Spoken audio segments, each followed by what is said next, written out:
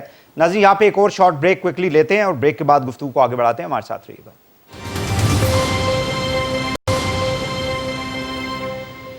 Welcome back. اعظم صاحب, P D M جو ہے وہ ای سی پی کے باہر جا کے, اب now this is a political question, do you think کہ اس طرح کی کام کرنا چاہیے یا اس کو جو پروسیس ہے اس کو فالو کرنا چاہیے پولیٹیکل پارٹیز کو؟ میرے خیال میں جو میں نے اپنے شروع میں جہاں سے بات شروع کی تھی کہ اگر تو چیزیں صحیح ڈائریکشن میں چل رہی ہیں تو پھر تو ہیسٹ میں کوئی نہیں یہ کرے گا چیزیں. فار ایگزامپل آج سے اگر 5 سال پیچھے چلے جائیں تو شاید دھرنا دینا غیر مناسب لگتا, جبکہ اس کیس کو انسٹیٹیوٹ ہوئے 1 سال ہوا تھا. جیسے بلال صاحب نے کہا کہ اس کیس نے کئی منزلیں طے کی ہیں, یہ اخباروں کی زینت بنا, ٹی وی نہیں, لیکن پی ڈی ایم جو ہے ان کا جو ڈائریکشن ہے اس وقت وہ تو عمران خان کو گرانا چاہتے ہیں نا. ان کا یہ کنسرن نہیں ہے کہ ٹرانسپیرنسی آئے, یہ پتہ چلے پیسہ کہاں. وہ تو آج اگر عمران صاحب فارغ ہو جائیں تو میرا نہیں خیال کہ پولیٹیکل پارٹیز ہمیشہ اپنے ایجنڈا پہ ہی چلتی ہیں, اور انہیں وہی, جیسے امریکہ میں کیا ہو رہا ہے, انہیں معلوم ہے کہ وہ ڈونلڈ ٹرمپ کو امپیچ نہیں کر سکتے, لیکن انہوں نے میسج دینے کے لیے کانگریس میں دوسری دفعہ انہیں امپیچ کیا, یہ جانتے ہوئے کہ سینٹ اس کو نہیں کرے گی. وہ ٹائم بھی کم ہے, ویسے ہی 20 کو ویسے ہی چلے جاتے ہیں. یہ تو پوائنٹ سکورنگ کرنی ہے پولیٹیکل پارٹیز نے. اس لیے تو میں نے کہا کہ انسٹیٹیوشنز کو اس میں فریق نہیں بننا چاہیے, انسٹیٹیوشنز کو موقع فراہم نہیں کرنا چاہیے. بڑی اچھی بات کی بلال صاحب نے کہ سپریم کورٹ میں, ہائی کورٹ میں جو بیک لاگ ہے مقدمات کے, اگر وہ نہ ہوں تو ہمیں زبان کھولنے کا موقع نہ ملے. لوگوں کو تنقید کا, سارے ملک کو درست کرنے والی عدالتیں جو ہیں وہ خود بھری پڑی ہیں بیک لاگ سے, اور کیونکہ کنٹیمپٹ کی پاورز ہیں, کسی اے بی سی کی یہ جرت نہیں ہے کہ ان کے منہ پہ یہ بات کرے کہ ہمیں بعد میں درست کیجئے گا, پہلے اپنا گھر تو درست کرے. تو اس لیے انسٹیٹیوشنز کو اپنی عزت کی حفاظت خود کرنا ہے. براڈ شیٹ پہ کوئی کامنٹ آپ کرنا چاہیں گے؟ بڑا انفارچونیٹ, ہمارا دیکھیں جتنے بھی انٹرنیشنل کیسز تھے, ہمارا پانی کے معاملے سے انڈیا کے ساتھ جو ورلڈ بینک میں کشن گنگا بگلیار ڈیم دونوں جو ہیں وہ ہم ان کو نہیں ون کر سکے. آپ ریکوڈک کا کیس آپ دیکھ وہ نہیں کر سکے. آپ ہمارا جو کارکے بھی پولیٹیکلی ریزالو ہوا, وہ جو رینٹل پاور والا تھا وہ پولیٹیکلی ریزالو. آج ہمارا ایک مطلب وہ جو پی آئی اے کا جو جہاز جو ہے جس کو روک لیا گیا تھا وہاں پہ ملیشیا میں, وہ بھی دیکھ لیں, وہ بھی یہی ہے. یہ میں وہی عرض کرتا ہوں, جہاں پہ آپ پیک اینڈ چوز کریں گے اور جہاں پہ آپ اپنے ایجنڈا پہ, کسی خاص ایجنڈا پہ جا کے چیزوں کو ٹوسٹ کر کے یا مینج کرنے کی کوشش کریں گے, وہاں پہ یہ پرابلمز آئیں گی. یہ براڈ شیٹ والی ایک کلاسیکل ایگزامپل ہے, اور میں تو سمجھتا ہوں کہ اس میں جو سب سے پہلی حکومت انیشیٹر تھی, اس کے ارباب اختیار جو ہیں ان کو بھی ہاتھ ڈالنا چاہیے. نیب کو چاہیے کہ وہ شروع کرے اس دن سے, اور اس دن کے جو ان کے ارباب اختیار تھے اس وقت پہ, جنہوں نے یہ اگریمنٹ کیا اور جنہوں نے پھر یہ ختم کیا, ان کو بھی ہاتھ ڈالے. یہ جو بیچارے بیوروکریٹس روز جیلوں میں گل رہے ہیں, یا پولیٹیشین اس ملک میں رہ گیا مار کھانے کے لیے, یہ باقی لوگوں کی طرف نہیں احتساب جا سکتا. یہ جب تک نہیں ہوگا کئی براڈ شیٹ سکینڈل سامنے آتے رہیں گے. صحیح ہے, جنرل مشرف کی حکومت تھی, اس کے بعد پیپلز پارٹی آئی, پھر پی ایم ایل این آئی, اور ابھی جو ہے 2.5 سال سے یہ بیٹھے ہوئے ہیں. شروع کرے نا جی بڑے گھر سے, جنہوں نے شروع کیا تھا, اور جو لوگ تھے, جو اس وقت لوگ تھے جنہوں نے یہ آئیڈیا کنسیو کیا کہ جی یہ ایک فورن جو فرم ہے اس کو انگیج کرنا چاہیے, اس کو اتنی پیمنٹ جانی چاہیے, اور پھر اسی دور میں ویسے بعد کی حکومتوں کا بھی تو ذمہ داری ہے نا کہ اس کو ریویو کر لیتے نا. ضرور ہوتی. اب جیسے پی آئی اے والا جو یعنی ڈیبیکل ہے, 2015 میں آپ نے ویتنام سے جہاز لیا اور آپ نے ان کو وہی نہیں دیا لیز کے پیسے, 600 روپے چکر ہوگا. نہیں دیں گے تو آپ کو پھر آپ کو پتہ ہے انٹرنیشنل آربیٹریشن میں جو رائٹ ہے وہ رائٹ ہے. بالکل صحیح ہے. چوئی صاحب آپ کیا کہیں گے اس حوالے سے, پی ڈی ایم والے جو ای سی پی کے سامنے بیٹھیں گے, so is it a kind of a political pressure, یا واقعی میں اس ملک کے اندر ہر شخص یہ چاہتا ہے کہ ٹرانسپیرنسی ہونی چاہیے؟ دیکھیے اگر پی ڈی ایم کو روکنا ہے تو اس سے پہلے فیصلہ ہی سنا دیں. صحیح یعنی اس میں تو بڑی آسان سی بات ہے کہ پی ڈی ایم والوں کو ہم یہ کہیں کہ جناب ان کا یہ ایجنڈا ہے, وہ یہ کرنا چاہتے ہیں, وہ سب کچھ کرنا چاہتے ہیں, لیکن جس کام کے لیے کرنا چاہتے ہیں اس کی طرف نہ جانے دیں, چھوٹا سا کام کر دیں, یعنی انہیں موقع ہی نہ دیں. ہم احتجاج جب بھی ہوتا ہے نا تو لوگ کہتے ہیں کہ جناب دیکھیں یہ جو تخریب کاری ہو رہی ہے, اب جی یہ جو بربادی ہو رہی ہے, سب کچھ اگر بچانا ہے اس بربادی کو تو اس سے پہلے جس کام کے لیے وہ لوگ احتجاج کی طرف جا رہے ہیں، دیکھیں جسٹیفیکیشن تو ان کے پاس ہے کہ کیس موجود ہے، کیس کا فیصلہ نہیں ہو رہا، اور آپ بالآخر وہ کیا کریں گے؟ یہی کریں گے کہ دھرنا دیں گے۔ اس کے علاوہ تو اب خود انہوں نے روایت ڈالی ہے اس موجودہ حکومت نے کہ حکومت پچھلی جو تھی نون کی ابھی آئے ہوئے چند تھوڑا عرصہ ہوا تھا، فوری طور پر دھرنا دے کر بیٹھ گئے، انہوں نے کہا جی کیا، اور وہ ساری گفتگو جو آج ان کے خلاف ہو رہی ہے انہوں نے کی۔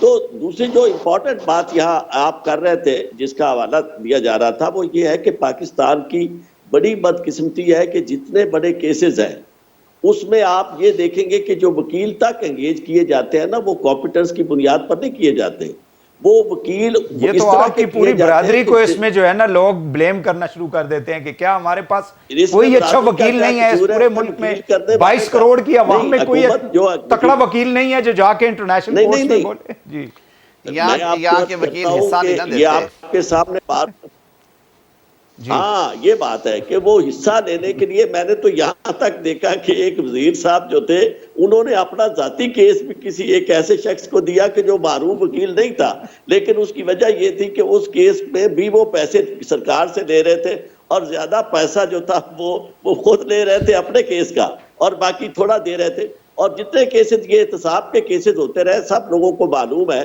کہ اس میں کون کون وکیل تھے اور انہیں کیوں ابلائج کیا جا رہا تھا۔ تو مسئلہ یہ ہے کہ جب پاکستان کے مفاد کو آپ اس طرح اپنے ذاتی مفاد پر ترجیح نہیں دیں گے تو اس کا نتیجہ یہی ہوگا۔ دنیا میں کسی جگہ ایسا تصور نہیں ہے کہ آپ ملک کے معاملات کو میں جا کر سیدھی بات کریں کہ جی پہلے میرا حصہ رکھیں نا جی۔ بالکل صحیح ہے، بالکل ٹھیک ہے۔ عارف صاحب ٹائم ہمارے پاس کم ہے، I have to wind up the program but before winding up I have to go to Ahmad صاحب۔ احمد صاحب یہ جو براڈ شیٹ والا معاملہ ہوا تھا we could have handled it in a better manner، پیسہ قوم کا بچایا جا سکتا تھا؟ یقیناً ہم اس سے بہتر کر سکتے تھے، بلکہ یہ دیکھیے ایک آئسولیٹڈ کیس ہوتا تو ہم پھر بھی تھوڑی سی ہمیں اطمینان رہتا کہ اچھا یار ایک آدھ کیس ایسا ہو جاتا ہے، یہ تو ایک سیریز آف کیسز ہیں۔ اب آپ دیکھیں وہ کارکے والا پاور پلانٹ کا کیس تھا، وہ اس سے پہلے بائندر والا ایک موٹر وے کی کنسٹرکشن کا کیس تھا، وہ بھی ایک ٹرکش کمپنی کا کیس تھا۔ پھر ابھی آپ کا یہ دیکھیے یہ جو گولڈ مائنز کا کیس ہے ریکوڈیک کا، یہ بھی پھنسا ہوا ہے۔ اس طرح کے بہت سے کیسز ہیں۔ ابھی آپ نے ایک ٹرکش کمپنی کا مزید کیس لاہور کے اندر جو ویسٹ ڈسپوزل کا کیس تھا اس کو بھی چھیڑ دیا ہے اور نیا کیس بنے گا۔ تو آپ میرے خیال میں ہم مس ہینڈل کے اوپر مس ہینڈل کرتے چلے جا رہے ہیں اور توقع رکھتے ہیں، پھر ہم جا کے پریزیڈنٹ آف ٹرکی کے جا کے درخواست کرتے ہیں کہ مہربانی کریں اب آپ ہم پہ یہ جرمانہ ہو گیا ہے اس کو معاف کریں۔ تو یقیناً ہم بہت بہتر ہینڈل کر سکتے ہیں، اور اس میں کوئی ایک حکومت نہیں ہے، عدلیہ بھی اس میں شامل ہے۔ انفارچونیٹلی ان کے فیصلوں کی وجہ سے ہمیں یہ امبیرسمنٹ بھی آزکات ہوئی ہے ماضی میں۔ تو میرے خیال میں ہم سب بحیثیت مجموعی چیزوں کو بہتر ہینڈل کر سکتے ہیں، ہمیں کرنا چاہیے، ورنہ اس طرح سبکی ہوتی رہے گی جیسے آج اس جہاز کے معاملے میں ہوئی ہے۔ بالکل ٹھیک ہے، بہت شکریہ آپ کا احمد بلال محبوب صاحب، ایڈوکیٹ عارف چودھری صاحب، اعظم نذیر طاہر صاحب، تینوں معنوں کا بہت بہت شکریہ۔ ناظرین آج کے لیے اتنا ہی، وحید حسین کو اجازت دیجیے، اللہ حافظ۔